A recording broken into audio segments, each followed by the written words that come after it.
Hello student, welcome back to my YouTube channel Student Study Point, and I hope that you all are fine. So let's move on to a new topic which is to be just discussed today. So let's start. Hello student, देखिए बात कर रहे थे हम जो 12th first chapter है उससे।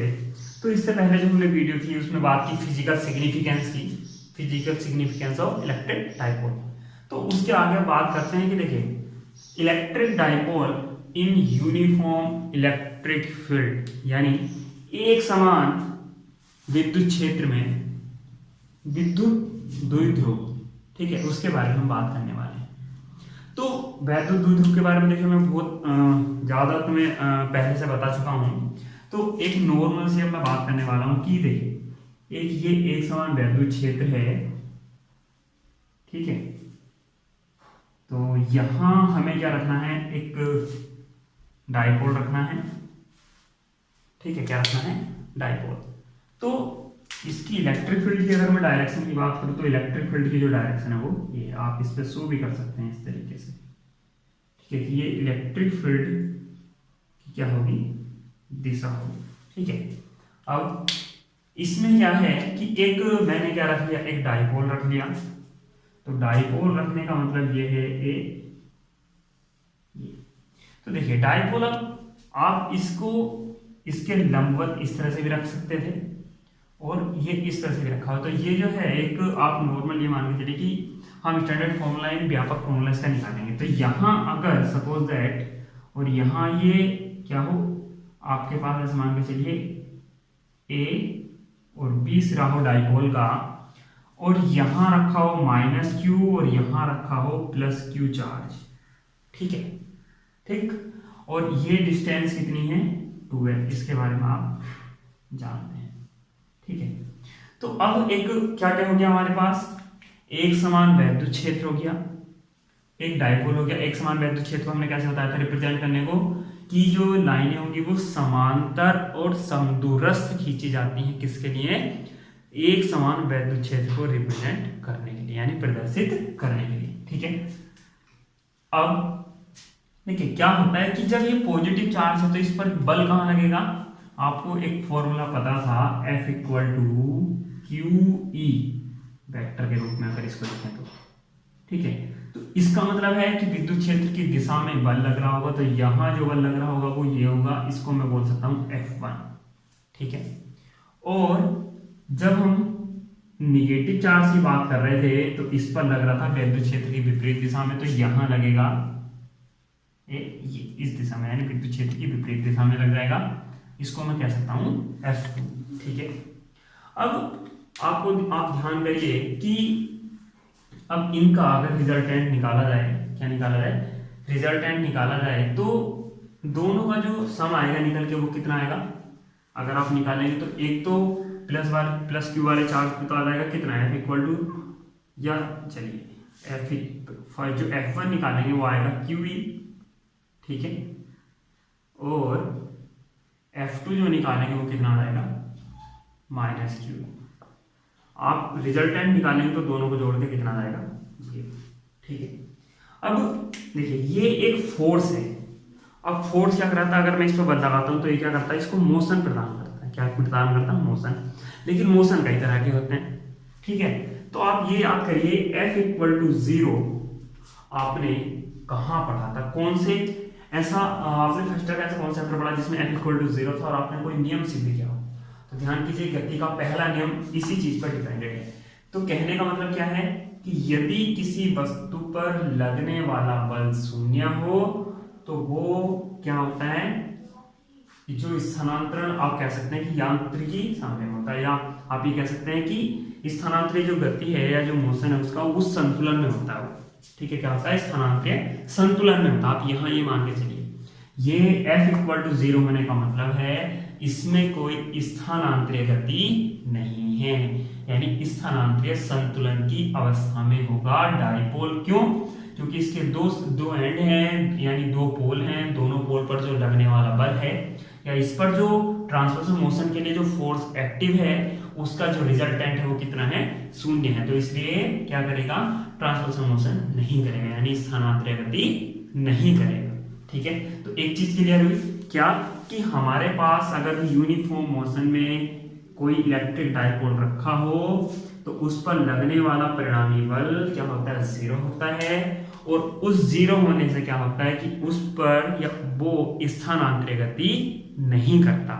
ठीक है, अब देखिए जब बल है तो आप ये सोच के चलिए कि अब क्या केवल गति स्थानांतरित गति होती है, गति तो बाकी भी होती है, तो कुछ और भी हो सकता है यहाँ। अब आप ध्यान कीजिए कि जब हम घूर्णन गति वाला चैप्टर पढ़ रहे थे तो हमने एक टॉपिक पढ़ा था टॉर्क, यानी बलाघूर्ण पढ़ा था। ठीक है, तो सूत्र एक नॉर्मल में जनरली फॉर्मूले की बात करूं तो सूत्र होता है tau equal to F into R या एफ क्रॉस आर। वैसे तो एफ डॉट की जगह एफ क्रॉस पढ़ता अगर वेक्टर के फॉर्म में पढ़ेंगे तो। ठीक है, वेक्टर क्वांटिटी के रूप में पढ़ेंगे तो एफ क्रॉस आर के रूप में हम जानते हैं इसको। ठीक है, या आर क्रॉस एफ, तो आर क्रॉस एफ होता है वैसे। ठीक है, तो यानी टो बराबर बल की क्रिया रेखा की जो लंबवत दूरी है, बल की टो बराबर एफ, नॉर्मली बोलते हैं ना आर क्रॉस एफ लिख लीजिए इस तरह से। ठीक है, तो हम क्या करते हैं, ये आर क्या होती है, वेक्टर, ये क्या होती है, लंबवत दूरी होती है, लंबवत दूरी होती है किसकी, क्रिया रेखा की। ठीक, और एफ क्या होता है, एक्टिव फोर्स होता है। ये एक नॉर्मल फॉर्मूला, लेकिन यहां दो फोर्स एक्टिव हैं तो ये क्या बनाते हैं, एक कपल बनाते हैं, यानी F1 और F2 दोनों मिलकर क्या बनाते हैं, एक कपल बनाते हैं। ठीक है, कपल बनाने का मतलब कि ये क्या करते हैं, एक बल युग्म बनाते हैं, और ये बल युग्म क्या करता है, या ऐसी प्रवृत्ति रखता है, ये बल युग्म ऐसी प्रवृत्ति रखता है कि ये क्या करता है, इस डाइपोल को इलेक्ट्रिक फील्ड लाइन की के समांतर यानी विद्युत क्षेत्र की दिशा में लाने का कार्य करता है। ठीक है, क्या करता है कि जो डाइपोल है उसको विद्युत क्षेत्र की दिशा में ही लाने का प्रयत्न करता है। ये किसकी प्रॉपर्टी है कि एक समान विद्युत क्षेत्र में जब बल युग्म कार्य करते हैं डाइपोल पर, तो ये क्या करते हैं कि ये इस तरह से कार्य करते हैं कि ये क्या करते हैं, इसको घुमाकर और वैद्युत क्षेत्र की दिशा में लाने का प्रयास करते हैं। ठीक है, तो अब देखिए इसकी ये वाली गति कहाँ हो रही है, इधर ये वाला फोर्स लग रहा है इधर, और ये फोर्स लग रहा है इधर। तो एट रैंडम अगर हम बात करें एक सर्कुलर मोशन की, तो क्या होता था, किसी बिंदु पर यहां से अगर सेंटर, तो इस तरह से वेक्टरली क्या वो सॉरी त्रिज्या के लंबवत स्पर्शी की दिशा में क्या लगता था, फोर्स लगता था। सपोज दैट इस टाइम जिस तरह की कंडीशन बनी हुई है, ये इस तरह का एक व्यास खींचा मैंने, ये इस तरह से, तो ये क्या करेगा, इस तरह से क्या होगा, फोर्स कार्य करने लगेगा। तो ये तो मैंने केवल क्या दिखा रखा है, F1 और F2 की डायरेक्शन दिखा रखी है। ठीक है, तो अब ये क्या करेगा, एक युग्म बनेगा, और युग्म क्या करता है आपको पता है, बलाघूर्ण उत्पन्न करता है। जब बलों का जो युग्म होता है वो क्या उत्पन्न करता है, बलाघूर्ण उत्पन्न करता है एट ऐसी कंडीशन में, और ये क्या काम करेगा, वैद्युत क्षेत्र की दिशा में इसको लाने का प्रयत्न करता है। ठीक है, अब वैद्युत क्षेत्र की दिशा में लाने का प्रयत्न करता है, तो यहाँ दो क्रिया रेखाएं हैं, एक ये है और एक ये वाली है। ठीक है, एक इसको मैंने पीछे बढ़ा लिया और इसको ऐसे, ये वाली भी रेखा है, तो इन दोनों के बीच को लंबवत दूरी होगी, वो क्या होगी, ये होगी। तो यहाँ 90 डिग्री। अब आप ये एंगल क्या है, थीटा, यानी यहाँ ये इससे कितना कोण बना है, थीटा। तो अब आप जब ये थीटा रेखा होगी तो इसके पैरेलल तो खींचेंगे, तो ये क्या हो गया, हमने जो एंगल यहाँ वही एंगल यहाँ है। ठीक है, अब मैं इसको अगर हटा दूं, ठीक है, तो यहाँ देखिए अब मेरे पास केवल कर्ण की वैल्यू है और मुझे लंबवत दूरी जो निकालनी है वो ये वाली निकालनी है। ठीक है, तो ये कैसे निकाल सकते हैं, आप जो संपूर्ण त्रिभुज है उसमें जो प्रॉपर्टी यूज करते हैं हम, किसकी, जो आपको ध्यान होगा, आपको मैथ में सिखाया होगा, लाल बटे काका से। ठीक है, या यहां से आप हमें कर्ण दे रखा है और वैल्यू निकालनी है लंब की। ठीक है, किसकी, लंब की। तो आप यूज क्या कर सकते हैं कि आप कौन सा ट्रिग्नोमेट्रिकल फंक्शन यूज करेंगे वो आप बताइए। ठीक है, तो चलिए मैं बता देता हूं, आप अगर यहाँ साइन यूज करते हैं तो आप ये वाली वैल्यू निकाल सकते हैं। तो कितनी याद आएगी, देखिए साइन थीटा इक्वल टू क्या होता है, लंब बटे कर्ण। तो लंब का मतलब मैं यहाँ अगर पॉइंट मान के चलता हूँ, इसको ओ मान लूँ, तो ये रहेगा ओ बी और बटे ए बी। ठीक है, तो ओ बी की वैल्यू हमें चाहिए, तो ओ बी की वैल्यू हो जाएगी ए बी का मतलब 2l और साइन थीटा का मतलब ये हो गया। तो 2l साइन थीटा क्या हो गई, लंबवत दूरी हो गई किसकी, जो हमें दोनों क्रिया रेखाओं के बीच में चाहिए होगी। ठीक है, इतना क्लियर हो गया। आगे देखिए, अब आगे क्या है, अब हमारे पास यहां, अब देखिए जो ये बल होता है, ये होता है बल जो कपल होंगे उनमें से एक का परिमाण। ये कंडीशन कब उत्पन्न होती है, देखिए एक चीज और ध्यान रखिए, यहाँ ये कंडीशन तब उत्पन्न होगी ऐसी जो मैं बता रहा हूं कि इसी क्षेत्र में लाने का प्रयत्न करेगा, जब दोनों के परिमाण इक्वल हो। जब दोनों के परिमाण इक्वल हो, तो इसका भी की हुई है और इसका भी की हुई है, ये बात मैं आपको बता रहा था, परिमाण की बात कर रहा हूँ। तो परिमाण दोनों को इक्वल है, तो जब ऐसा होता है तो हम केवल एक का परिमाण लेते हैं, यानी टो जो निकालते हैं बल वो किससे निकालते हैं, एक के परिमाण से निकालते हैं। तो r का मतलब 2l sin थीटा ये हो गया, इंटू f का मान कितना है, QE कितना है, QE ये तो लिखा हुआ है r क्रॉस f, तो 2l इंटू QE। तो देखिए इसको बना लीजिए 2QL इंटू E आगे ले आइए, और ये साइन थीटा और यहाँ टो, इसको क्या बोलते हैं हम, P क्या बोलते हैं, P। तो याद आएगा टो बराबर P E साइन थीटा। तो आप क्या देखिए, अब यहां से टो किस किस चीज पर डिपेंडेड है, मोमेंटम यानी किसका, इलेक्ट्रिक डाइपोल का, इलेक्ट्रिक फील्ड इंटेंसिटी और एंगल, यानी डाइपोल जो इलेक्ट्रिक फील्ड लाइंस के साथ एंगल क्रिएट किया, यानी इलेक्ट्रिक फील्ड के साथ जो डाइपोल कितने डिग्री के एंगल पर है उस चीज पर भी डिपेंडेड है। यदि ये जो डाइपोल है अगर ये क्या आ जाए, ए और बी विद्युत क्षेत्र की दिशा में आ जाए, किसकी दिशा में आ जाए, विद्युत क्षेत्र की दिशा में। ठीक है, तो विद्युत क्षेत्र की दिशा में आने का मतलब है अब इन इसके साथ एंगल कितने का बना, थीटा बराबर 0 का बना। ठीक है, या ये विपरीत दिशा में भी आ जाए, कैसे, इस तरीके से कि ये कहां आ जाए, बी यहां हो जाए और ए यहां आ जाए, उस टाइम एंगल कितना होगा, 180। ठीक है, तो अब देखिए यहां आप चाहे तो ये इसके अपोजिट हो जाए इलेक्ट्रिक फील्ड के, या इलेक्ट्रिक फील्ड की दिशा में आ जाए, दोनों पर ही साइन थीटा की जो वैल्यू होती है वो कितनी होती है, 0 होती है। कितनी होती है साइन थीटा की वैल्यू, यानी अगर मैं बात करूं कि sine 0 equal to 0, sine 180 equal to 0, इसका मतलब हमारे पास कि यदि जो डाइपोल है वो वैद्युत क्षेत्र की दिशा में आ जाए या वैद्युत क्षेत्र की विपरीत दिशा में आ जाए, तो उस टाइम जो टो है हमारे पास कितना हो जाता है, 0। क्या हो जाता है,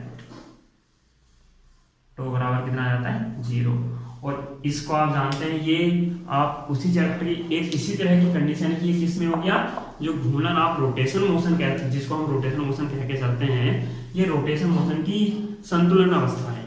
ठीक है, ये वाली, ठीक है, यानी घूर्णन गति के लिए। और जब ऐसा होता है, यानी इस तरह की कंडीशन आप किसी सिस्टम में देखते हैं, किसी निकाय में, तो वो एक तरह से यांत्रिक संतुलन में भी क्या आएगा, तो इस तरह से यूनिफॉर्म मोशन में जो इलेक्ट्रिक डाइपोल रखा होता है वो क्या होता है, एक मैकेनिकल इक्विलिब्रियम में भी होता है, यानी यांत्रिक साम्य में भी होता है, संतुलन में होता है, एक तरह से आप ये कह सकते हैं। तो ये था आपका कि यदि आपने यहाँ क्या क्या देखा उस चीज को देखिए, मैं इस टॉपिक के जरिए और क्या नहीं, और क्या हम कह सकते हैं, या इस टॉपिक को हम और किस तरह से एग्जाम में आ सकता है, किस रूप में और पता कर सकते हैं। ये हो सकता था कि यदि एक विद्युत द्विध्रुव एक समान वैद्युत क्षेत्र में उपस्थित है, तो उस पर यानी उसको घुमाने वाला, यानी जो उस पर लगने वाला बल आघूर्ण है, बल आघूर्ण का व्यंजक सिद्ध कीजिए। तो आपको क्या करना है, उस टाइम आपको ये जो OB ही हमने अभी वो लेंथ निकाली थी 2l sin थीटा जो निकल के आई थी, आपको ये लिखना है कि एक AB द्विध्रुव है जो विद्युत क्षेत्र से थीटा कोण बनाए हुए रखा है। ठीक है, और उसकी लंबाई 2l है। तब आप क्या निकाल सकते हैं कि OB बराबर, आप OB की वैल्यू निकालिए, फिर टो बराबर क्या होता है, R इंटू F, R की जगह R की वैल्यू और F की जगह F की वैल्यू, कितना आ जाएगा, टो बराबर P sin थीटा। ठीक है, तो यहां से आप क्या निकाल सकते हैं, टो का फॉर्मूला निकाल सकते हैं, यानी बल आघूर्ण क्या काम करेगा। और अब इसकी मैक्सिमम और मिनिमम वैल्यू आप निकाल सकते हैं। 0 हो गई तो न्यूनतम है, आप क्या कर सकते हैं, यहाँ 90 रखेंगे तो मैक्सिमम हो जाएगी, तो बराबर पी। तो ये आप दो कंडीशन और भी निकाल सकते हैं कि कब अधिकतम होता है और कब न्यूनतम होता है। ठीक है, ये जो दो चीजें मैंने बताई, ये आपको ये वाली कंडीशन उस टाइम जो क्वेश्चन मैंने बोला उस टाइम नहीं बतानी है, ये इसी कंडीशन के लिए है केवल कि यदि आपसे वो पूछे कि जो इलेक्ट्रिक डायपोल है वो यूनिफॉर्म मोशन में कैसा बिहेवियर रखता है, यानी कैसा नेचर रखता है, कैसे बिहेवियर प्रदर्शित करेगा, तब आपको दोनों चीज F equal to 0 tau equal to 0 भी रिप्रेजेंट करनी होगी। ठीक है, तो ये आई थिंक आपको टॉपिक समझ में आया कि इलेक्ट्रिक डायपोल जो एक समान वैद्युत क्षेत्र है, यानी वैद्युत द्विध्रुव एक समान वैद्युत क्षेत्र में कैसे अपना नेचर रखता है, यानी बिहेवियर कैसे प्रदर्शित करता है, तो उसके लिए मैंने आपको ये बताया। So thank you for watching, और लाइक और सब्सक्राइब के साथ शेयर करना ना भूलें।